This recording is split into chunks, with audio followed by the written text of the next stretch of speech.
This video is going to be the video on arches, and I've decided I'm going to split this video up into two pieces. One is not a lot of talking, it's just going to be the raw photos and the videos with maybe a little bit of music mixed in there, but it's just mostly scenery. And then I'm going to have a second video on Moab itself, and what's in Moab, what the temperature and everything is like there, some of the excursions that you can do in Moab, because we did spend some time in Moab, and Moab's a lot of fun. So I want to share that bits with you. And I tried putting those two pieces together and editing it down, but the video was just way too long. So instead of doing that, I want to share the content with you, and then I'll split it up. The first one will be just about arches itself, about the park itself, and getting into the park. So let's get to it. Here's 5 quick tips to help you enjoy the park the most. Number 1, plan ahead. Read up on the park, look at the average temperatures when you're going to visit the park, and plan accordingly. Another part of planning ahead is read the visitor's guide. There's a lot of great content that the National Park Service puts out in their visitor's guide. The second thing that you're going to have to do is if you're visiting during peak season, you're going to want to reserve your timed park entrance ticket. Third, plan on having no cell service inside the park. If you and your family are going to split up and go hiking in separate directions, or you want to communicate back to the vehicle when you're at the park and hiking, get yourself some FRS radios or GMRS radios. The fourth thing is enter the park with a full tank of gas. If you're going to visit everything in the park, you're going to spend at least 3 or 4 hours driving from site to site. And fifth, if you're going during late spring, summer, or early fall, the heat is no joke. You want to plan ahead for that. And here's a few things to help you beat the heat. So number 1, use your vehicle for an air-conditioned oasis. This goes back to having a full tank of gas before you enter the park. You're probably going to have your vehicle running a lot just with air conditioning on, just so you can stay cool. Another important thing is cache a few extra gallons of water in your car. So you're going to drink a lot of water on these hikes, and it's nice to be able to have a place where you can fill up. So wear protective clothing. A long sleeve shirt, one of those sunscreen shirts that has like SPF 50 or something, but it's kind of thin, lycra type material, and a wide brim hat.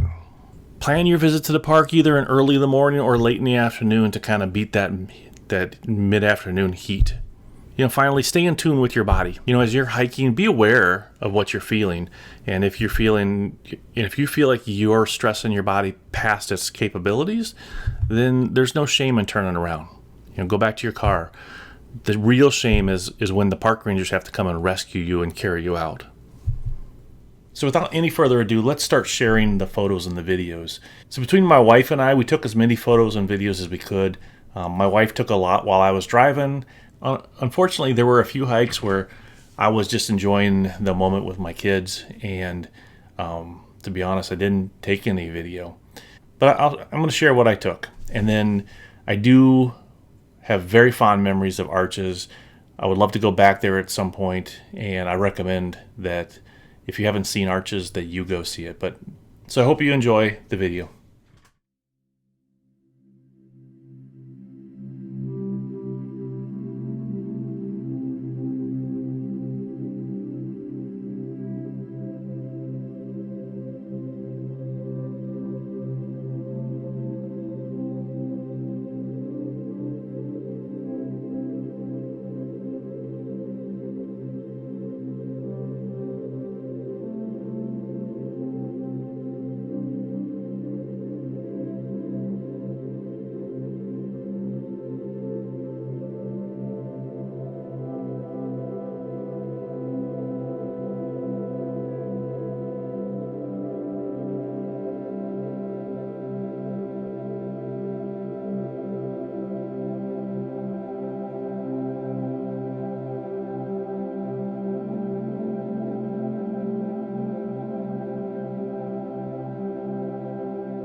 And finally, if you have any questions about either arches or Moab in general, feel free to put them in the comments below, and I will try to answer all your questions.